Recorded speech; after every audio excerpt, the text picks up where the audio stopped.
Good to go, Charles. Thank you. So before we start, I will remind the committee and members of the public that this meeting is being recorded and live streamed to the township's YouTube channel.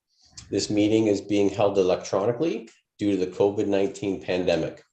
Precautions and measures are in place regarding social distancing to ensure the health and safety for those in attendance at the municipal office.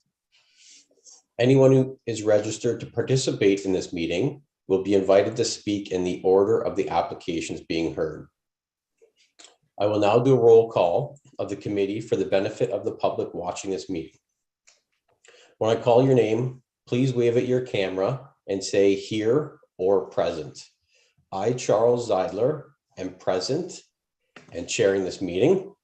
Members of the committee are Jim Burley. Here and present.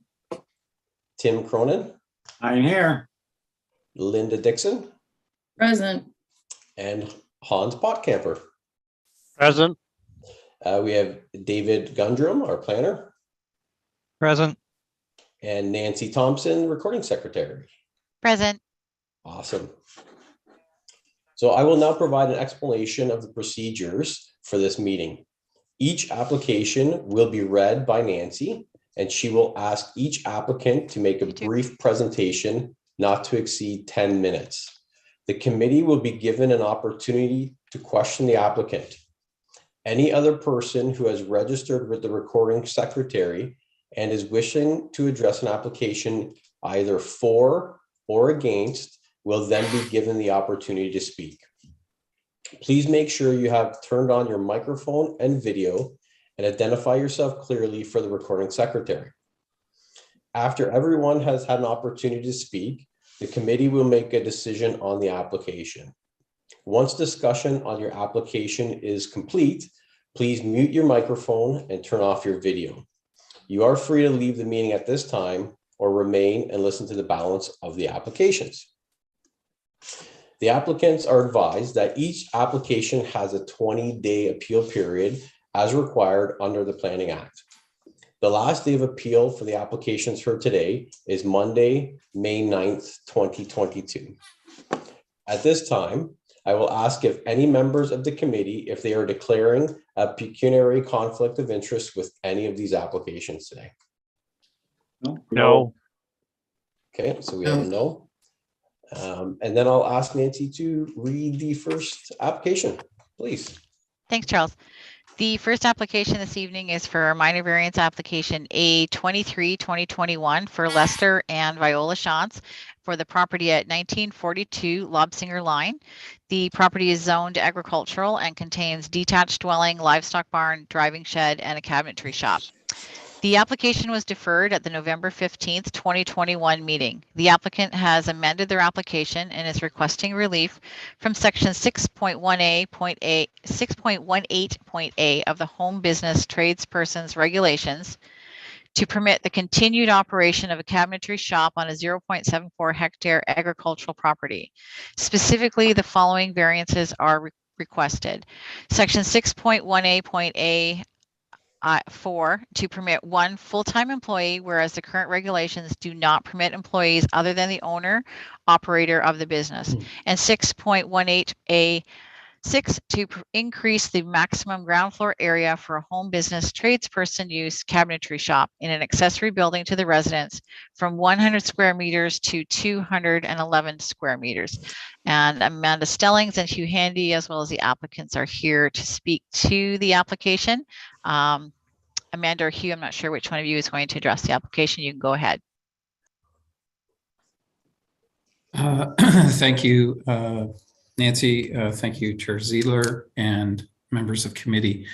We're going to share a short presentation. Thanks, Nancy, for the overview. My name is Hugh Handy, and I'm a land use planner with GSP Group. Amanda Stellings is also a planner in our office who has been assisting on the file. And we're here on behalf of Lester and Viola Shantz. Lester, I believe, is also on the line and will speak to the application as well following our brief presentation. And I believe Isaac Weber, Lester's father-in-law, will also speak to the application today. The committee will recall, and I guess if we have the ability to share, we have a short presentation, if that's possible, Nancy. With your indulgence, Chair Ziedler. Absolutely. Yeah, you should be able to try and share now there. There we go. Thank you. Good. So we have a few graphics just to coordinate the presentation. So as the committee will be aware, there was a concern of staff regarding the nature of the operation, I would say, on this small parcel in an agricultural area. We went back and staff have been great to work with. I want to say that up front. I mean, it's always a matter of these things working through, and we would ideally like to have a positive staff report in front of you today, and we do not. So I'd like to provide our outline of where we think we are at the moment, and then obviously a committee will be charged with making a decision on this today. So if we can go to the next slide, Amanda. So just to orient the committee and where this is on Lobsinger, it sort of sits between the city of Waterloo. St. Jacobs Market would be on the right of the screen, St. Jacobs and Heidelberg. So it sits in a predominantly agricultural area, although there are some industrial uses further down the road on Lobsinger. Next slide.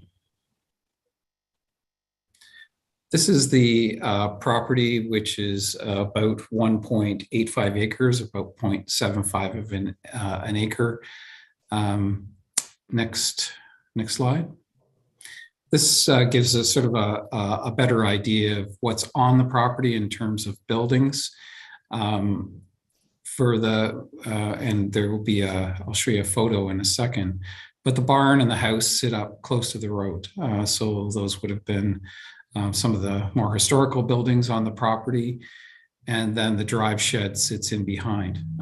So it is, in a farming sense, all of these buildings are within a cluster closer to the road, but the cabinet shop is really at the heart of all of this and somewhat set back from the road. The rest of the property is well used, from a garden area to a small field for the horses in the back, as this is an old order property. Next slide, please.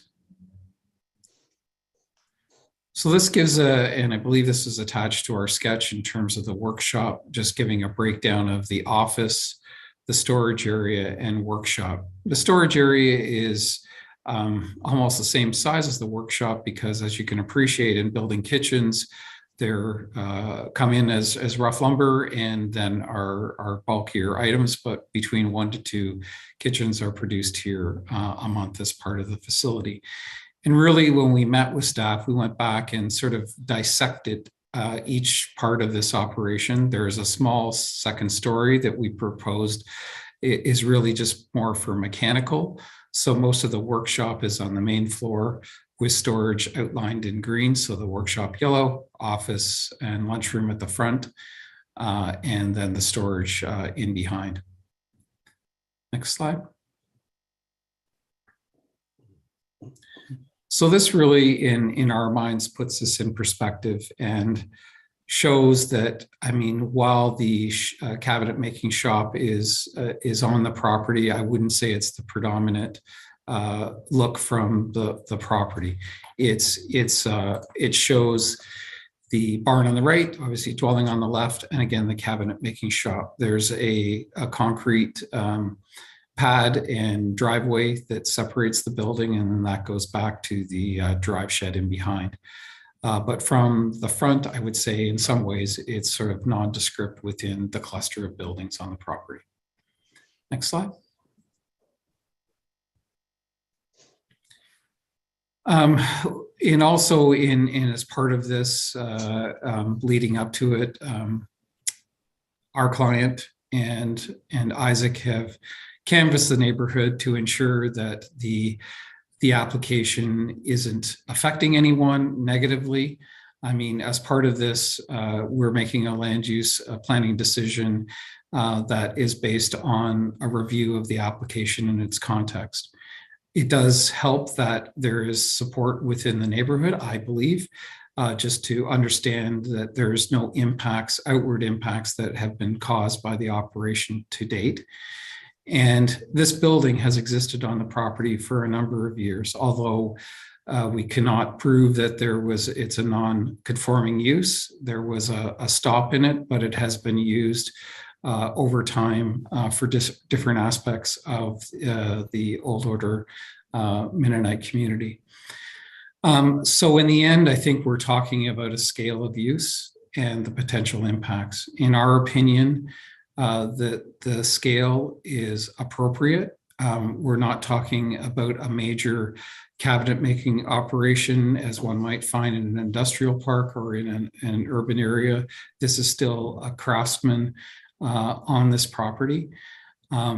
So in our opinion, this meets the 4 tests, and we look for the committee to support the application today.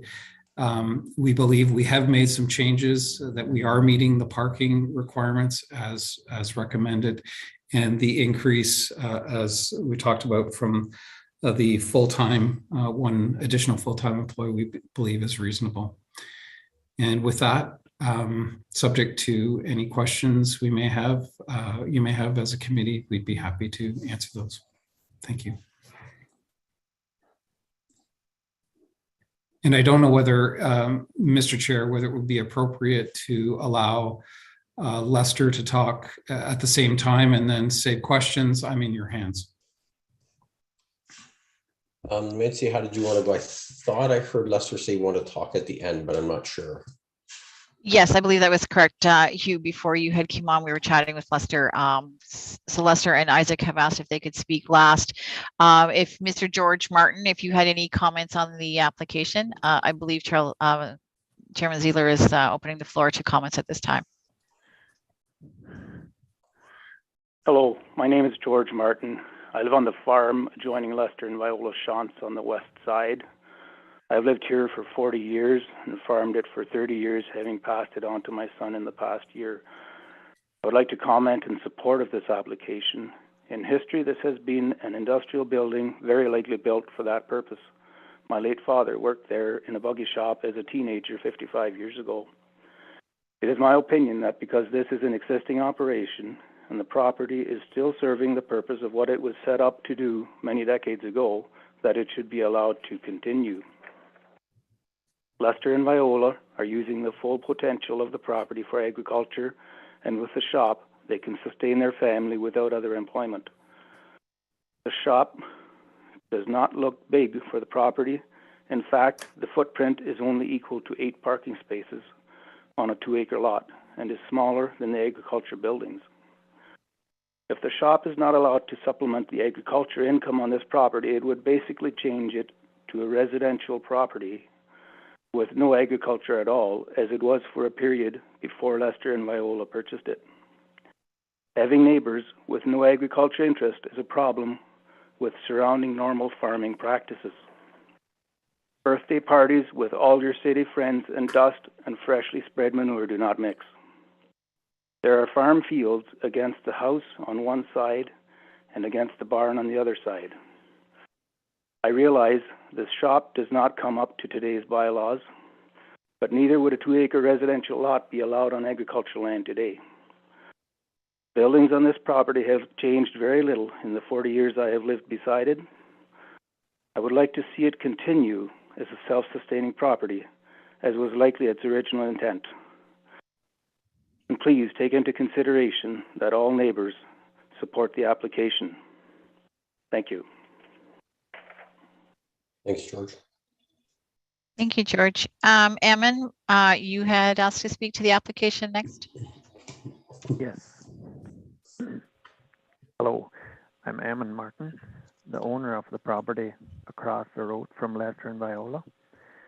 As I had already stated in a letter earlier, I grew up at the property across the road, and as far back as I can remember, this shop has had employees. I was born in 1972. I would be really disappointed if Lester's shop would have to downscale or close. Township will be demonstrating good judgment, I would say, in allowing the benefits of letting this family business to be allowed the minor variance as applied. Thank you. That is all that I have to say at this point. Thank you. Thanks, Simon. Okay, Lester, I'll leave that up to you if you want Isaac or yourself to speak next. This is Isaac. Am I on? Yes, you're good. Good. So I'm Isaac Weaver. I'm Lester's father-in-law, Viola's father. Just a few comments. I was born and raised within a kilometer of this property, and I can think back 50 plus years also when this shop was occupied with a carriage works business. 10 years ago, we bought this property, and Lester started building cabinets. Because the use and the size of this long-standing building does not conform to today's regulations, we have come before Township with a minor variance application to make this a legal operation. You see, there are no issues with surrounding landowners, and in fact, they want the business to carry on. Because we depend on horse and buggy for transportation, very impractical to have a business in the industrial section in town. The future of this young family's business is in your hands. Please consider these facts as you make your decision. Thank you in advance for your consideration.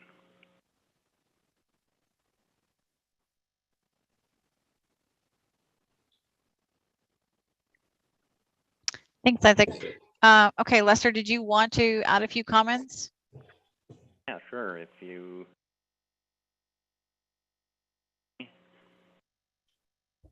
Yeah, you're cutting out a little bit, Lester, if you can.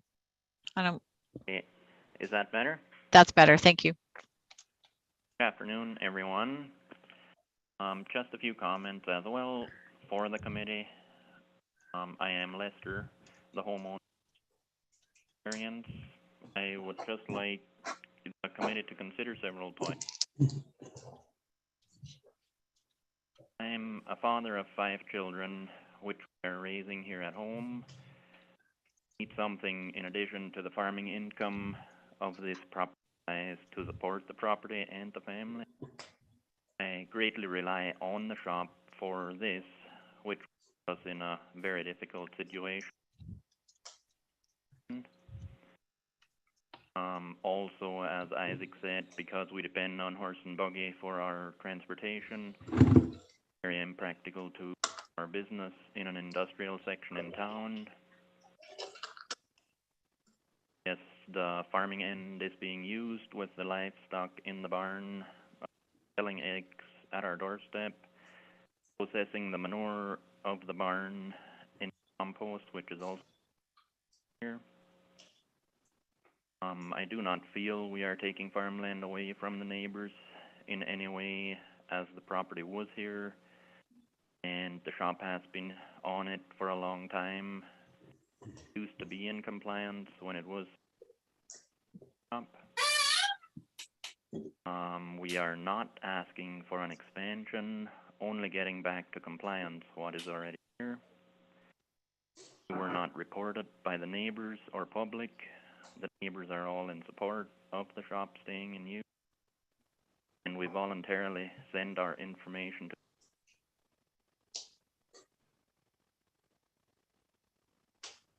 realize it does not come up to township. And the historical aspect of the property, what would be practical then proving the variance, not ending up with an buying the property and causing more trouble for the neighboring farmers. That is all I have to say, and I want to thank you.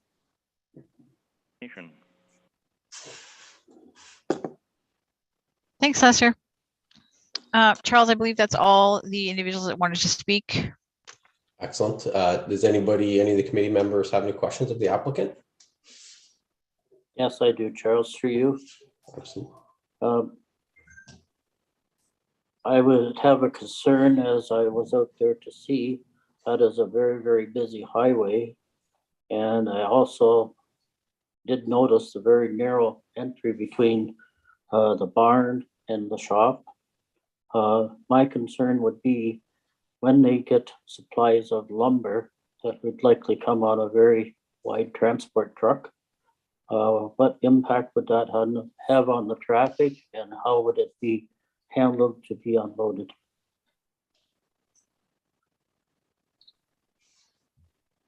Probably Mr. Haley. Oh, Are you asking for Lester to speak? if you'd like to, Lester, yes. We do get lumber on transfer trucks, that's right. And on the site plan that you and Amanda put up, they did a bit of a truck turning back up. But we also have drivers that actually prefer backing in from the, so it's not always done the same if the drivers prefer backing in or if drive in and turn around out back.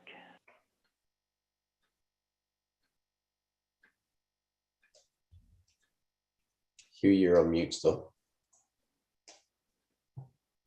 Thank you. Picking up on Lester's through you, Mr. Chair, to a committee member. The idea is that we would ensure, or through the site plan process, to ensure that any truck traffic would be kept on the property as much as we can to ensure that there is no conflict with road traffic.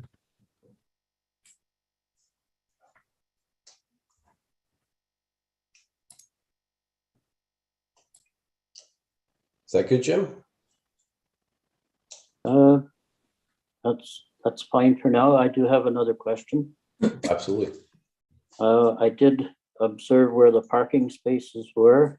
I don't know what kind of cabinetry is sold there, retail, but likely maybe to city folk. The parking area is right beside of storage of horse manure and whatever, and a horse in a corral there.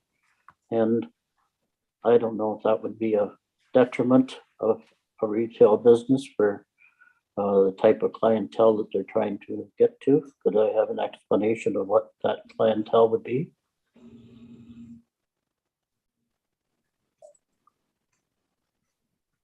Hugh, you're on mute again.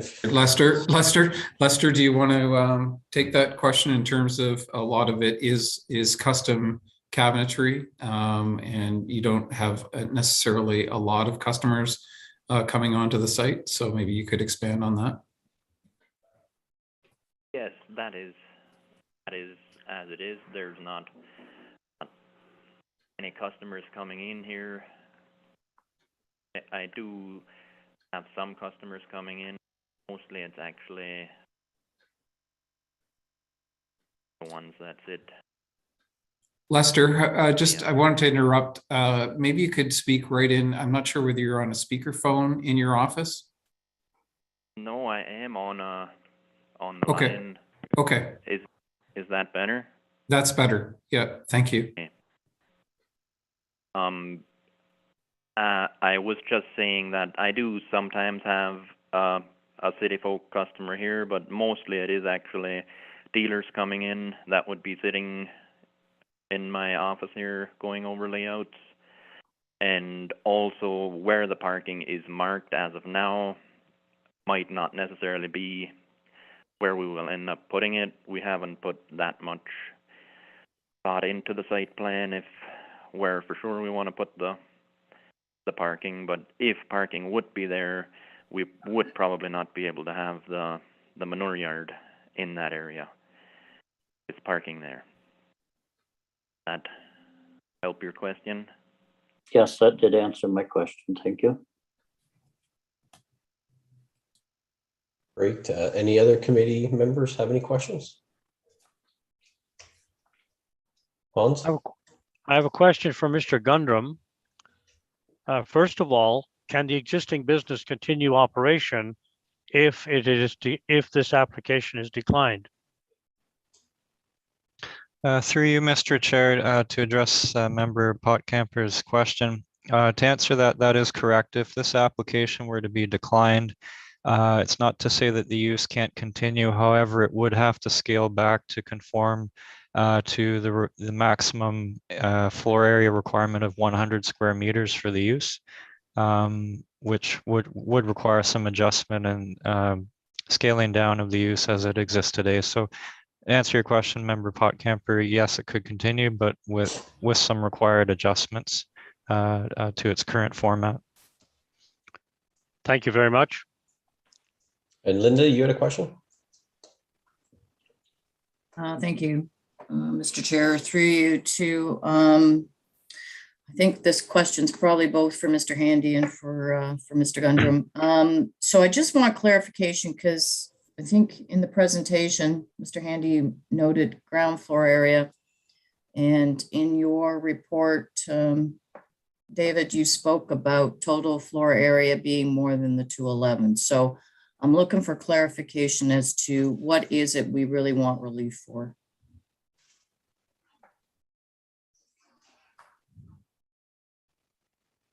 Through you, Mr. Yeah, go ahead, David. I'll let you shoot. Okay.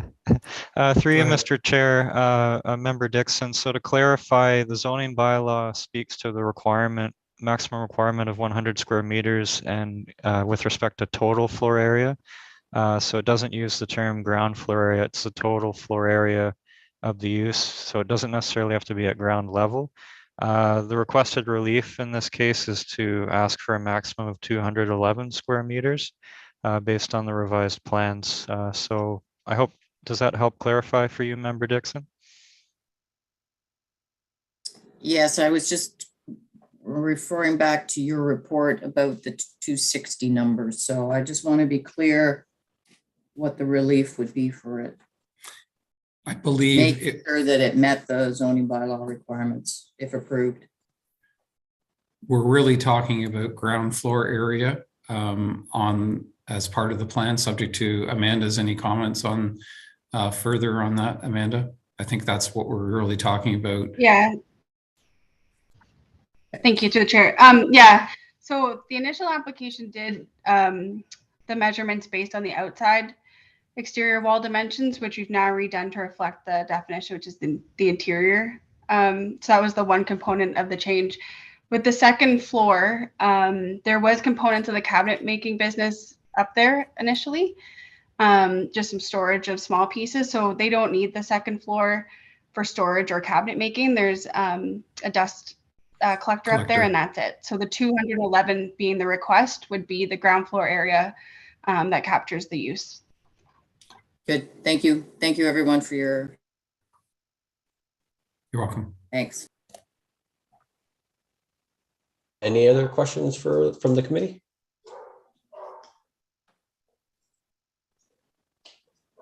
Doesn't look like it. Does the committee, how would they to handle this application?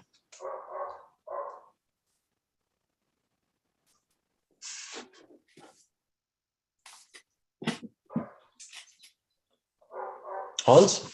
Mr. Chair,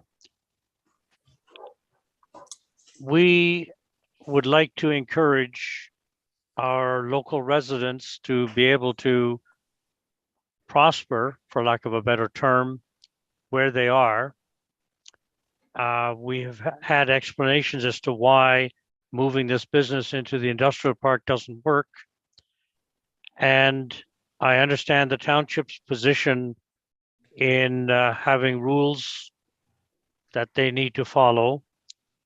But I also would like to consider whether the committee would be open to allowing this business to continue operation and to expand marginally, perhaps not to the 200 square meters requested, but something less, and provide a valuable source of both employment and income for not just this family, but the community in general.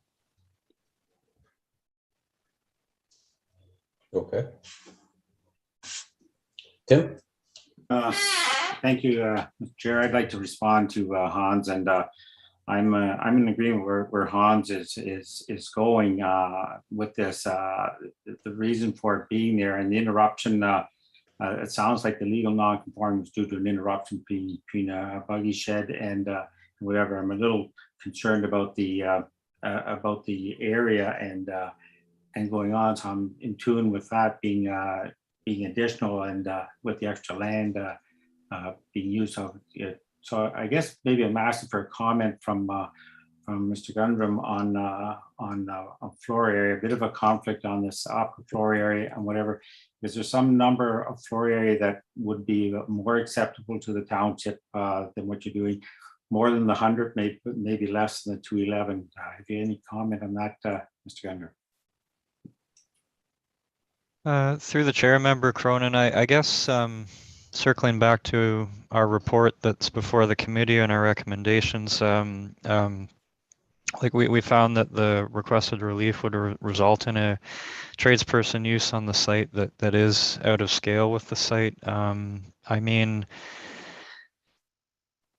it's hard for me to answer on the spot what number would be feasible for the business to operate. I mean, the business owners would know that best, but what would be acceptable to the township? I mean, the 100 square meter limit is there to ensure that the scale isn't out of proportion to the property. I mean,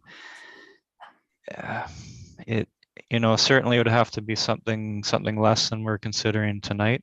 But perhaps the owners can provide some additional insight into what may be digestible for them from a feasibility standpoint. But from a planning standpoint, we've found that the request is out of scale, out of proportion to the regulations.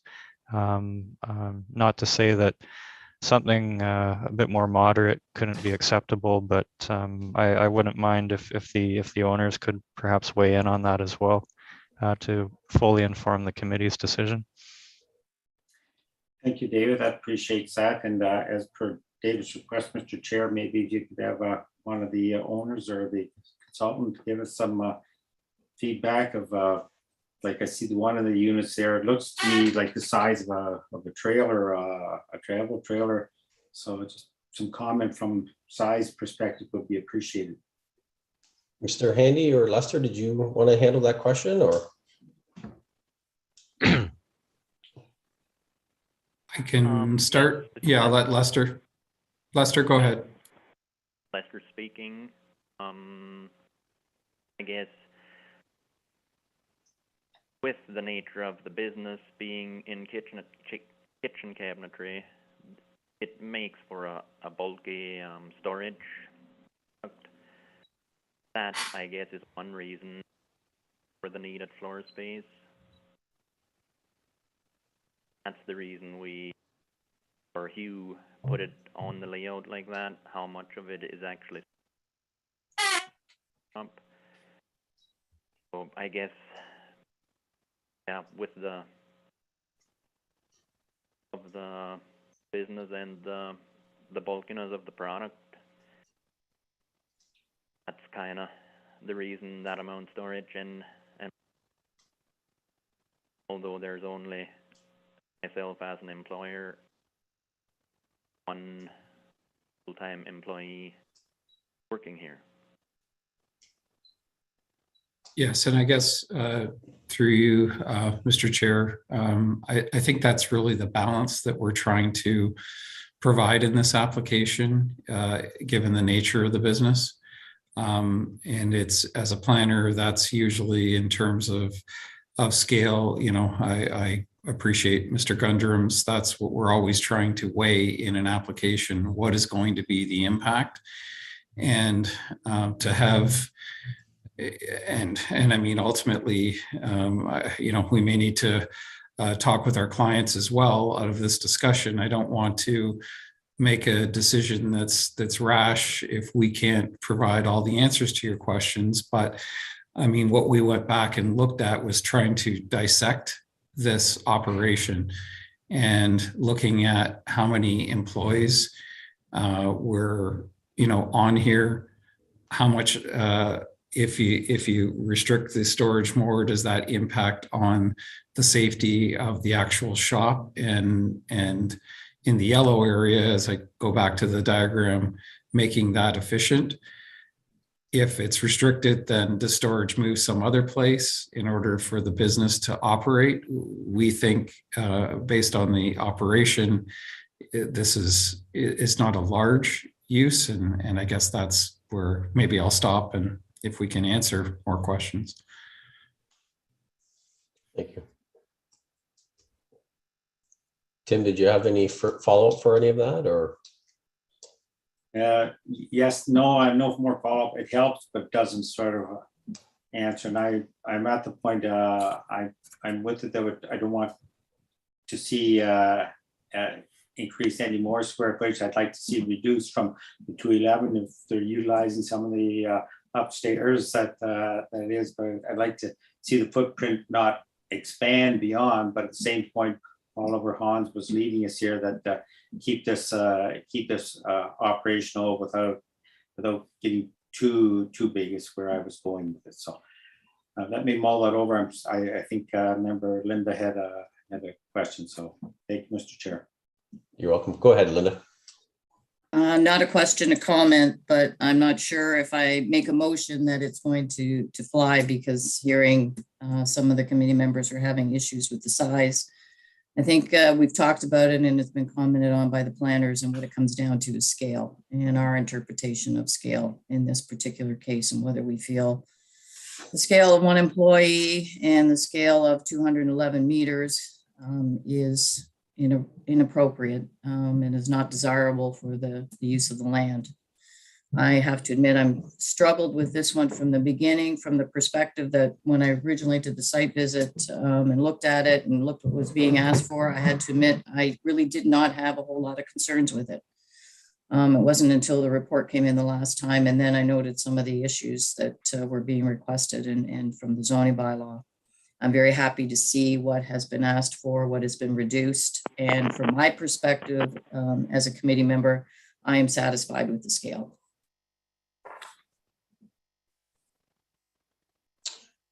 Thanks, Linda. Hans? Mr. Chair, through you to the applicant. The legal limit is 100 square meters for your property. You're asking for over 200 square meters. What is the minimum size where you can work effectively? And I realize you're dealing with bulky materials and bulky product. If we double the floor area permitted to 200 square meters, would that allow you to carry on your business? Mr. Lester or Mr. Handy? Lester here again. I'm not sure how to answer that question. Yes, 11 square meters would not be a lot to lose. Like, I possibly could make do without that, but where would I take 11 square meters off of the building?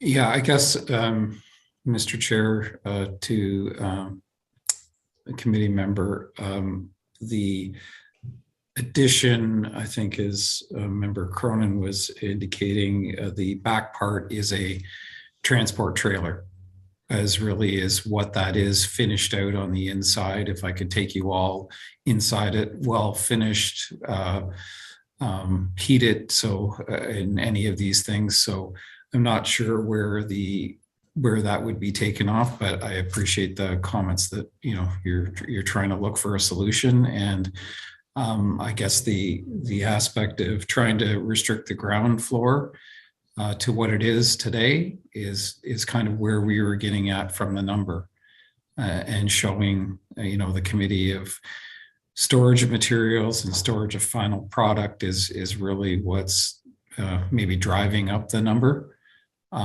It's not the impact of the employees or how much more you can kind of push out of this. I would say, you know, could you push out 6 kitchens a month? That's not the intent. This is a family business. So anyways, I hope that maybe further expands. Thank you. Tim? Okay, just one more question, Mr. Gundrum. If we make a motion or pass a motion to approve this one, is there any other restrictions or any other addendums you would like to see made to this motion other than just approving it as is? Is there any other planning issues that need to be addressed in a motion for approval? Through the chair, Member Cronin, we do have a draft motion prepared in the event that the committee would move to approve. I would just offer that the approval should be have some wording associated with consistency with a building layout that's been provided that ties back to a floor plan of some sort, just to dial that in, so to speak. What would be my advice should the committee move that way? Thank you. Are you prepared to share that on screen? Is there a way we can see what you have available? Sure. I'll put that up right now. Can everyone see that?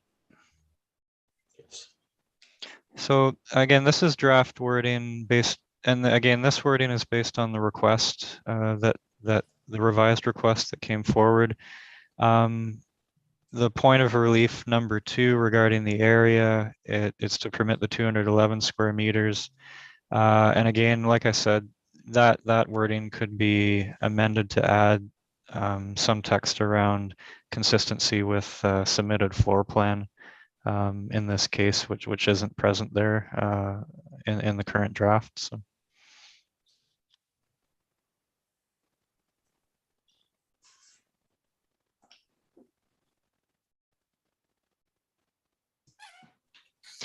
And I'll also add for committee, if committee feels that if a motion is put forward to consider approval based on the draft wording here, the 211 square meters is based on the request of the applicant, the revised request, and of course that number could be altered if the committee feels it appropriate. So again, this is just draft wording of a potential alternate resolution from the one that's found in our report. So I'll turn it back over to the chair at this point. So. Thank you, David.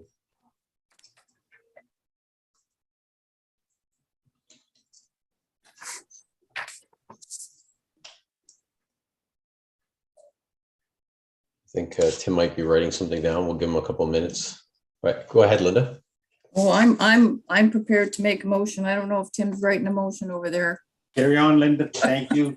Go ahead. Okay, Mr. Chairman, through you. So I make a motion that minor variance application A23-2021 for Lester and Viola Shantz concerning the property known municipally as 1942 Lobsinger Line, requesting relief from section 618A 4 and 618A 5 of the zoning bylaw be approved to permit a maximum of 1 full-time employee and for a total floor area not to exceed 211 square meters based on the building layout as provided by the applicant's consultant GSP Group in the application for minor variance A23-2021. Thank you, Linda. David, that would be this one that I'm referring to. Okay. And I will second that. Thanks, Hans. Mr. Chair, I know this is probably out of order and you can, I'm just trying to understand the floor area.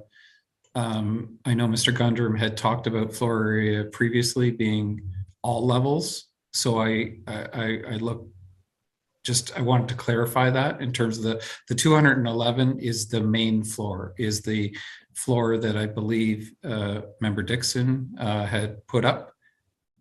So I just wanted to understand whether I believe that's what we're all talking about, and nothing on the second level where the dust collector would be part of this approval. I think that's what Linda was nodding her head, that's what she was putting forth, yes. So I guess what I was wondering is whether if that floor area definition is different in the comprehensive bylaw, whether that needs to be, whether we're talking about ground floor area.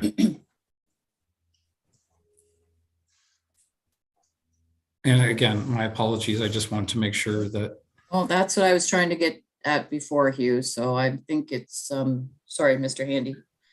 I don't know if a friendly amendment to that, to the total floor area not to exceed 211 meters as laid out in the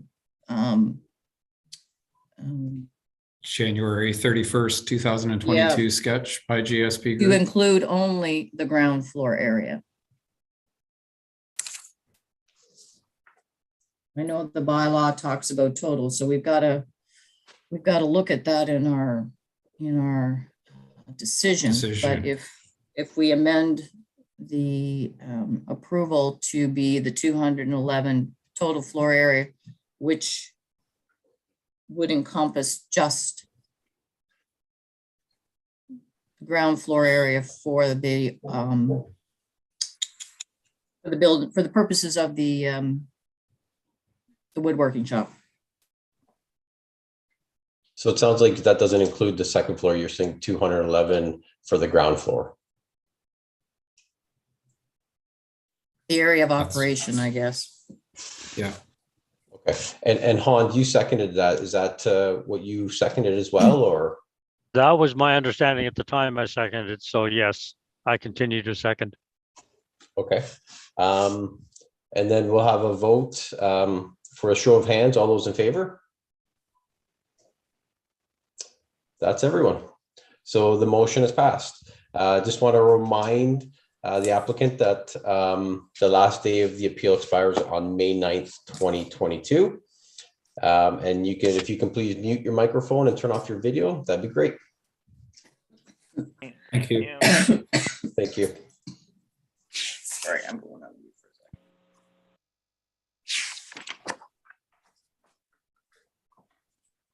Okay, we'll proceed with the next application this evening is for consent applications B11 2021 and B12 2021 for BDP Holdings Inc. for the property at 49 Howard Avenue in Elmira. The property is zoned general industrial urban M2 and contains an industrial building. The applications were deferred at the October 18th, 2021 meeting. The applicant is proposing to create a new industrial lot and requires the following consent applications to facilitate the proposal.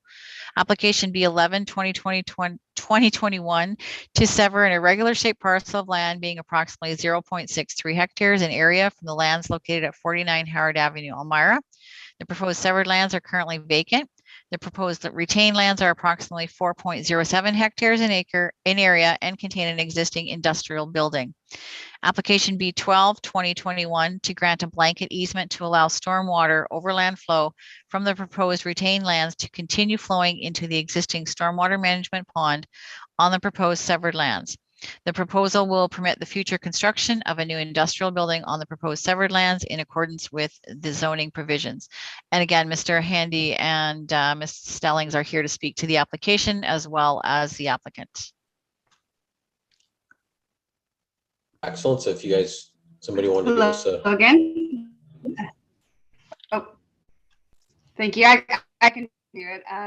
Thank you. As we noted previously, Amanda Stellings, GSP, and Hugh Handy's here too, if there's any questions. So like Nancy mentioned, we had brought this application forward at the October 18th meeting. The primary concern at that meeting was that the region of Waterloo had included a condition requiring a record of site condition. So we had requested a deferral of 6 months and have spent basically the last 6 months going back and forth with the region and have received confirmation that they're willing to waive that condition. So the application Before you is the same recommendation as that brought forward on October 18th, just without the record of site condition.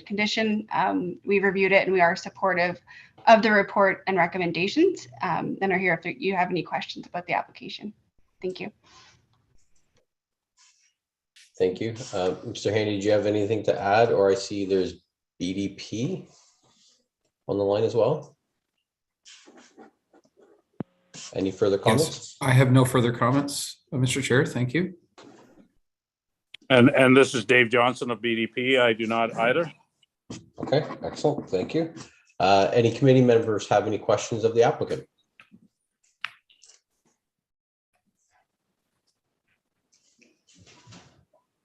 Doesn't appear to be any questions. And Nancy, nobody was here for or against this application as well?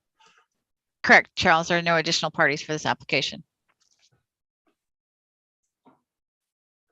Sounds good. How would the committee like to handle this application? Tim? I would move that consent application B11-2021 for the GSP Group and on behalf of BDP Holdings concerning the 4.7 hectare property on the south side of Howard Avenue be bounded by Union, South, Oriole, and East. Might described as part lot 102 and 103, and for a municipal address 49 Howard Avenue and 90 Union Street, Elmira to sever property, create a new industrial lot having an area of 0.63 acres and a frontage of 51 meters be approved, subject to A, B, and C and D be approved. Thank you, Tim. Is there a seconder for that? I will second it. Jim? And then we'll vote. All those in favor? That's everyone. So that motion has passed. Reminder to the applicant, the last day of the appeal expires on May 9th, 2022. Thank you very much. And Thank you. Charles, for this one, there is a second application for the easement that we'll also have to have a motion for. Okay, thank you. Go ahead, Tim. Okay, if that's all right, I would move that consent application B12-2021 for the GSP Group for the same property as shown on the consent applications appendix A be approved, subject that the A, B, and C. Thank you, Tim. Do we have a seconder for that? We'll go with Hans. Thank you. And all those in favor? And that's everyone. So that motion is also passed. And just a reminder on that appeal date again of May 9th, 2022 for the last day. Great. Thank you, Mr. Chair, members of the committee. Staff. Thank you very much. Thank you, everybody. Bye. Thank you. Okay, the next application this evening is for minor variance application A9 2022 for Oscar and Salima Shantz for the property at 1243 Willis Road. The property is zoned agricultural and contains a detached dwelling, livestock barn, implement shed, and woodworking shop. The applicant is requesting relief from section 7.3.1E to permit a dotty house on a parcel that is approximately 31.1 hectares in area, whereas 40 hectares is required. The applicant is proposing to construct a dotty house addition onto their existing dwelling. Oscar, if you'd like to speak to the application. Thanks, through Chair. I really don't have many comments more than what is here. It's short of the law, so asking relief for that to on with our plans to make a to go on with the farm and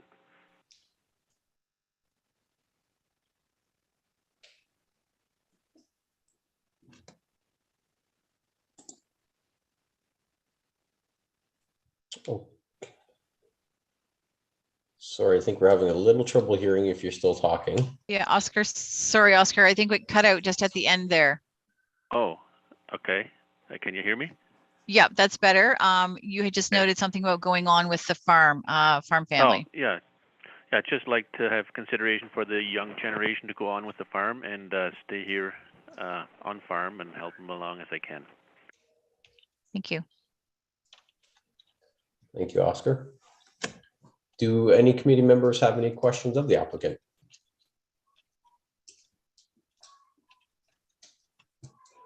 Do any committee members want to put forth a motion on how to handle this application? Jim? Yes, I would like to put a motion on the floor for minor variance application A09-2022 for Oscar Shantz concerning the property described as parts lot 2 and 3 of block 3 of Hitchings TCD concession 2 to addressed as 1243 Willis Road to permit the establishment of a dotty house on that property to be approved. Thank you, Jim. Do we have a seconder for that? Tim, thank you. And all those in favor of that motion? And that's everyone. So that motion is passed. Oscar, reminder that the last day of the appeal expires on May 9th, 2022. You, everybody. Thank you. Thank you. Okay, so the last applications this evening are for minor variance application A10-2022 and consent application B14-2022 for David Wright, Julianne Wright, and Carolyn Giddick for the property at 793 Sawmill Road in Bloomingdale. The property is zoned settlement commercial with site-specific provisions in section 26.1.24 and contains a single detached dwelling with attached garage, accessory building, and a landscape business with associated buildings. The proposal is for application B14-2022. The applicant is proposing to sever an irregular shaped portion of property having approximately 27 meters frontage on Sawmill Road and an approximate lot area of 1.08 hectares from 793 Sawmill Road for the purpose of separating the existing landscape business from an existing single detached dwelling on the property. The proposed severed lands identified as 801 Sawmill Road will contain the existing landscape operation and associated buildings. The proposed retained lands at 793 Sawmill Road containing a single detached dwelling with an attached garage and accessory building will have approximately 140 meters frontage on Sawmill Road and be approximately 0.63 hectares in size.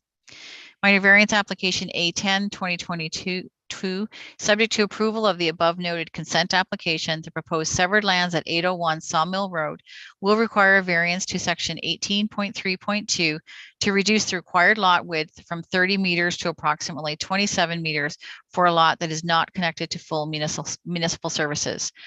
Nicolette from MHBC is here to speak to the application.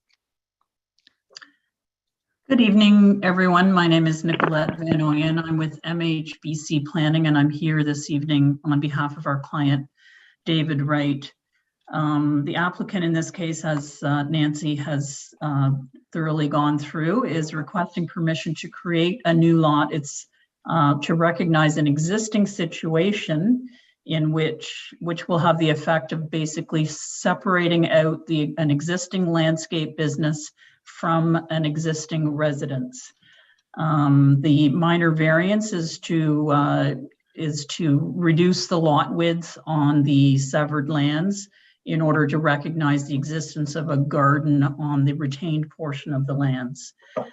I won't go through all the OP zoning and zoning regulations, as Nancy's done a good job of that.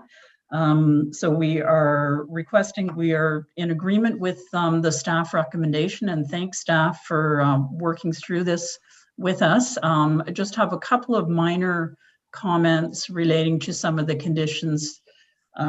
So wondering if we can just work through those.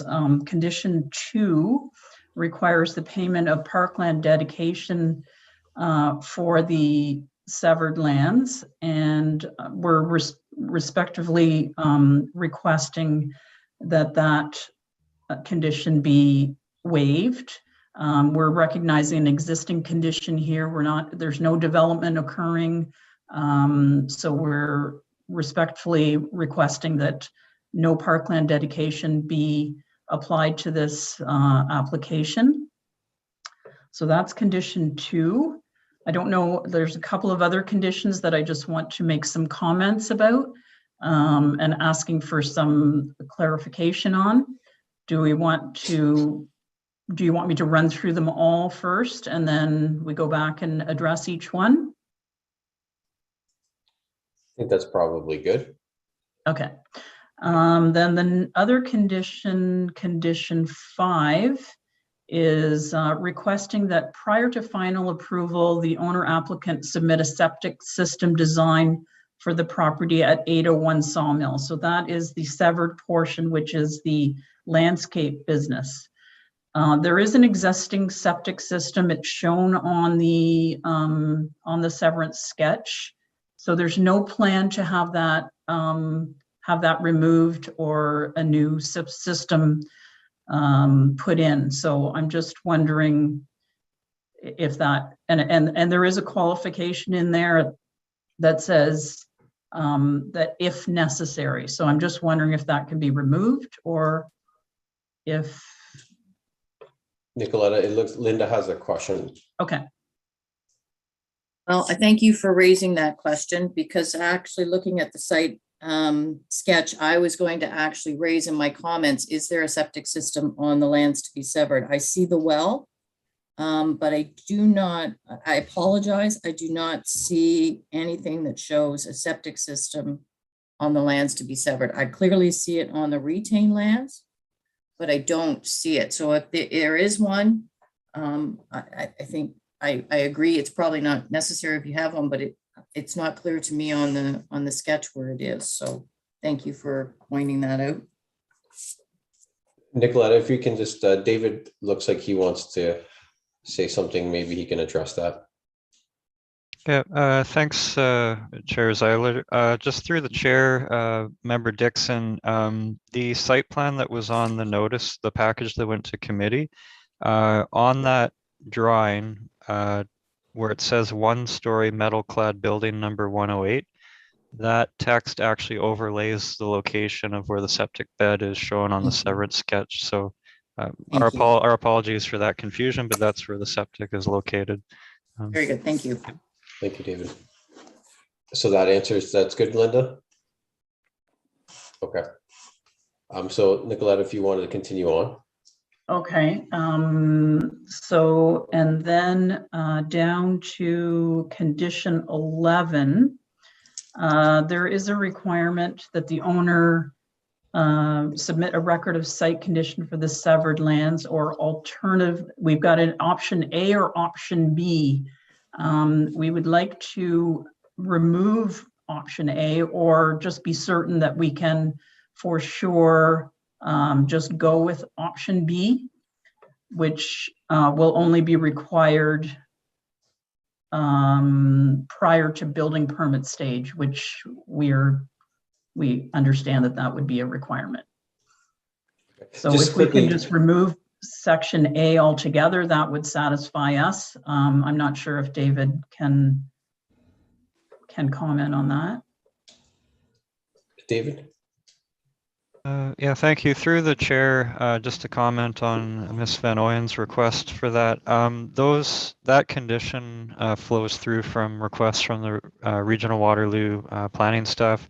And we had further, township staff had further follow-up with Regional Waterloo on that, which resulted in option B, I'll call it, being present.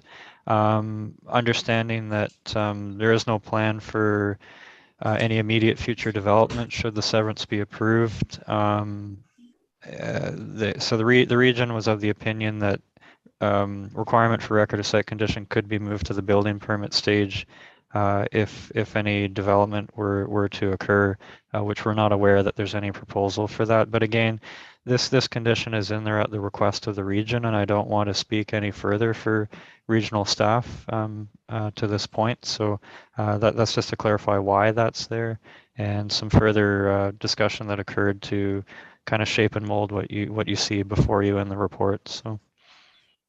Okay. I guess the committee can take that into consideration as we're going through. Okay. And then with respect to conditions 12 and 13, where again, it's a regional requirement that we include noise warning clauses due to traffic road noise, which is perfectly acceptable. However, condition 13 goes on to request a noise study be conducted for stationary noise. And we're just wondering if we can have basically the same condition as 12, where we put the noise warning clause in an agreement. We don't conduct a noise study, but there are warning clauses that go in without the necessity of doing a study. We're fine with putting the noise warning clauses in. We just don't want to make the client have to go through a noise study, given that it's an existing condition and there really is no development proposed for the property. Okay, thank you. And that, yeah, that's the extent of my questions and issues. Okay, thank you very much. Do any of the members of the committee have any questions?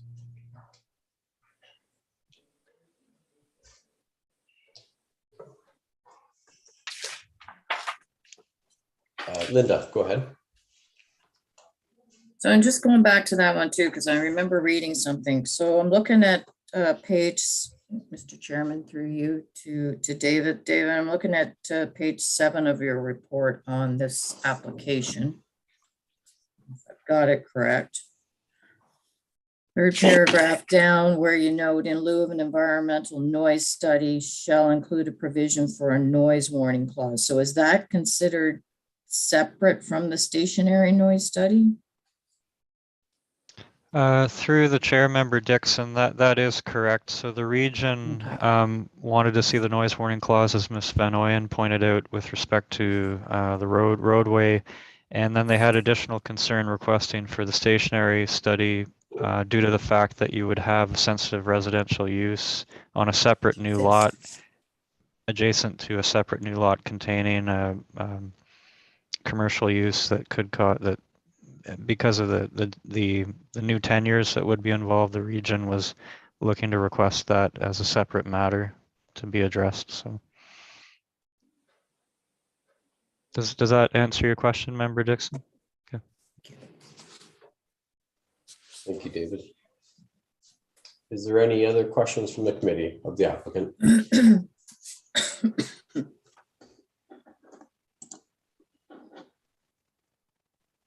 And Nancy, there was nobody on this one for the public that called in, right? I just see one phone call still there, so.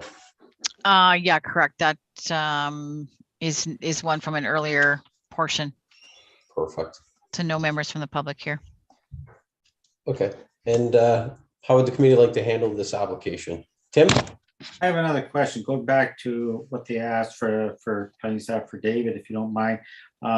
She asked that we delete to pay the 5% value of the land for the dedication for parkland. David, can you comment on that request? Yes, through the chair, member Cronin, we've included that's a standard condition that we would include for development applications that are creating new lots for an industrial or commercial use, which is the case here.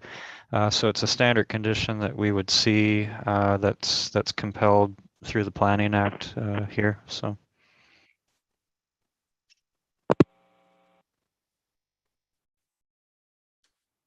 That answer your question, Tim? Yes, thank you. So it's a Planning Act that saying that any development or any creation of new lot automatically triggers a parkland dedication fee. Through the chair, that's correct, member Cronin. Even though, and I will, as an additional note to that, even though there's no new buildings being constructed, new build out happening, this is an application for consent, which is a development application under the act that triggers that requirement, because it's a form of development in and of itself. So even though there's no physical development occurring. So. David. And Linda. I'm just looking at clarification for that condition number 5, since we have now confirmed that there is a septic system on both properties. I fully appreciate the one with it talks about demonstrating the distances from property lines, which is, I think, very appropriate. But we need to impose condition 5 if we know there's a septic system on that, on both parcels? Probably a question for David or? Yeah. I can help answer that through the chair, member Dixon. So that again, similar to the regional conditions that relate to the region, the condition number 5 flowed through to us from building department. We put the caveat there if necessary.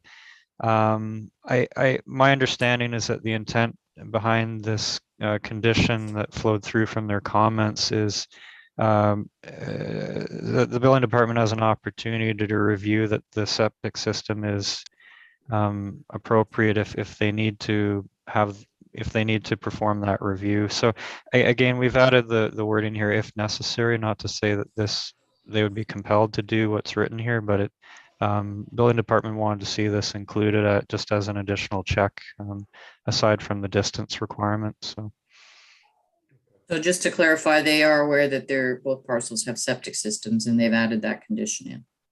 Through the chair, member Dixon, they are aware of that. That is correct. Thank you. Tim?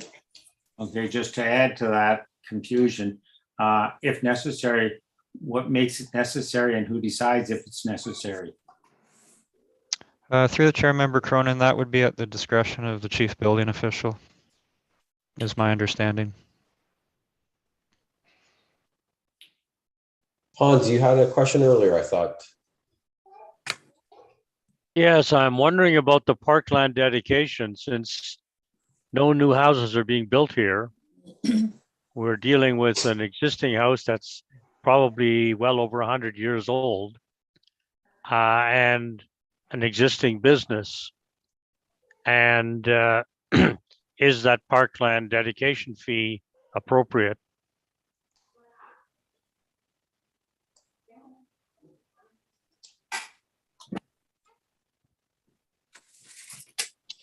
That was more for a discussion, I take it? Yes. Thank you.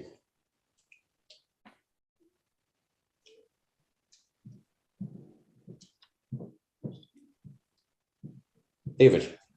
Yeah, through the chair, member Potcamper, again, we have a development application before us, and development application of the Planning Act, and it does trigger this. I can certainly appreciate that no physical developments being proposed, but again, just to reiterate, this is a standard condition that we would apply to new lot creations involving commercial or industrial uses. So again, that's why this is there, but the committee certainly has the power to approve or deny an application as they see fit. So that's all I'll say in response, and turn it back over to the chair.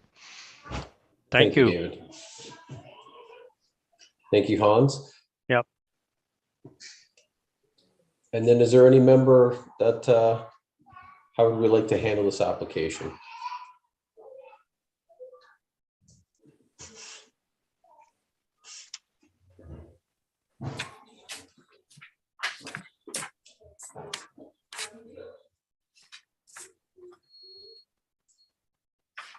I'm wondering if I could just make one more comment regarding the parkland dedication. If it can't be waived, I'm of the understanding, and David, I believe, is you're mentioning, you're confirming that it's commercial and industrial development, which would have the 2% apply rather than 5%. But I believe the condition is reading at 5%.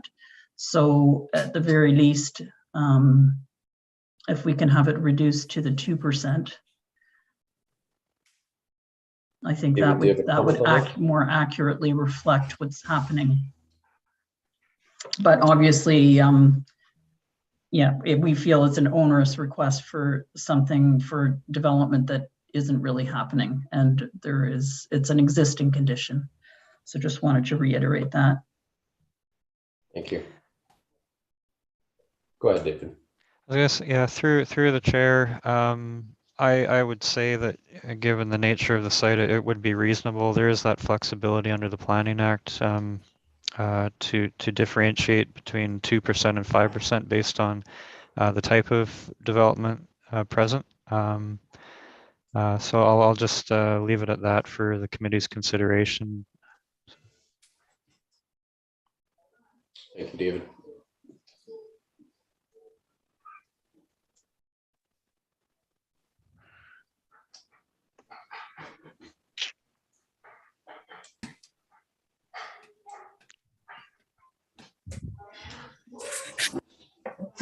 Any committee members ready to make a motion for this one? Linda? I'll give it this stab. Okay, so. Thank you, Linda. Motion that minor variance application A10 2022 concerning the property known municipally as. We're talking about the severed here, right? For the property known municipally as 801 Sawmill Road, Bloomingdale, requesting the following relief from zoning bylaw section 18.3.2 to reduce the minimum required lot width from 30 meters to 27 meters for a lot in the C3 zone be approved. So that's the minor variance motion. Okay. Seconder. Hans will second that. Comment? Yeah, absolutely. Go ahead, Tim. Did you mean to include number one there, consent app, that a consent application be approved, if you included in that?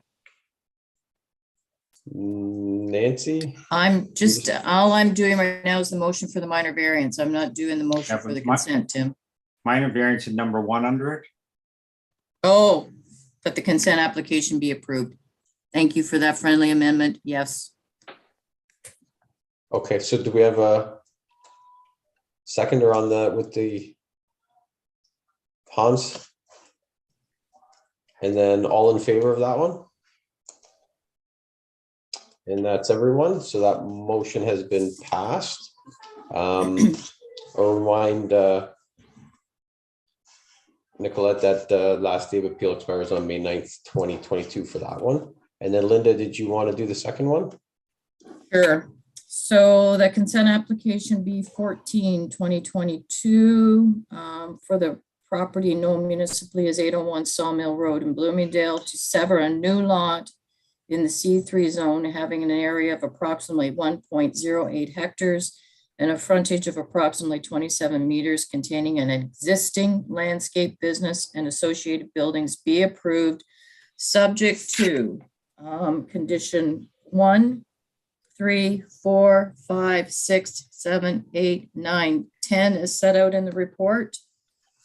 With respect to condition 11 is set out in the report that it's referred to that subject to receiving written confirmation from the chief building official of the township of Woolwich that a record of site condition in accordance with Ontario regulation 15304 be required prior to the building issuance for any sensitive land use on the severed lands. And then continuing on, including conditions 12 and 13 in the approval as well. Okay. Do we have a seconder for that? Tim? Thank you. And then all those in favor?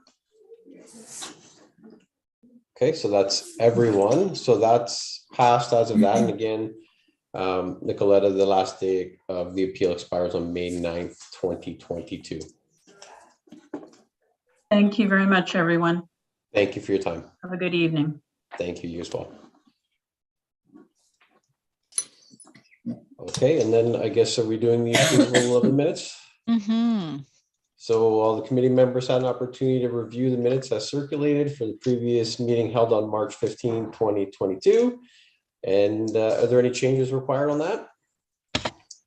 If not, if we can make a motion to pass those. Hans? I so move. Thank you. And the seconder for that? Jim, thank you very much. And then all those in favor, do we do all those in favor for that? Mm-hmm. Yep. Okay, so that's everybody. So the minutes for March 15, 2022 have passed. And then is there anything further to discuss? I have nothing. David, go ahead. Yeah, I'll just again, I'm going back to the appeal we were dealing with on the Marlborough land severance in Martins Lane. Just to update the committee that we concluded the hearing with the tribunal last Thursday, April 7th, and all the submissions were brought to the tribunal yesterday by counsel on both sides. So I imagine we should have a written decision from the tribunal some point in the next 1 to 2 months, I would estimate, and we'll update the committee once the decision is received. So Perfect. Thank you, David. Yep.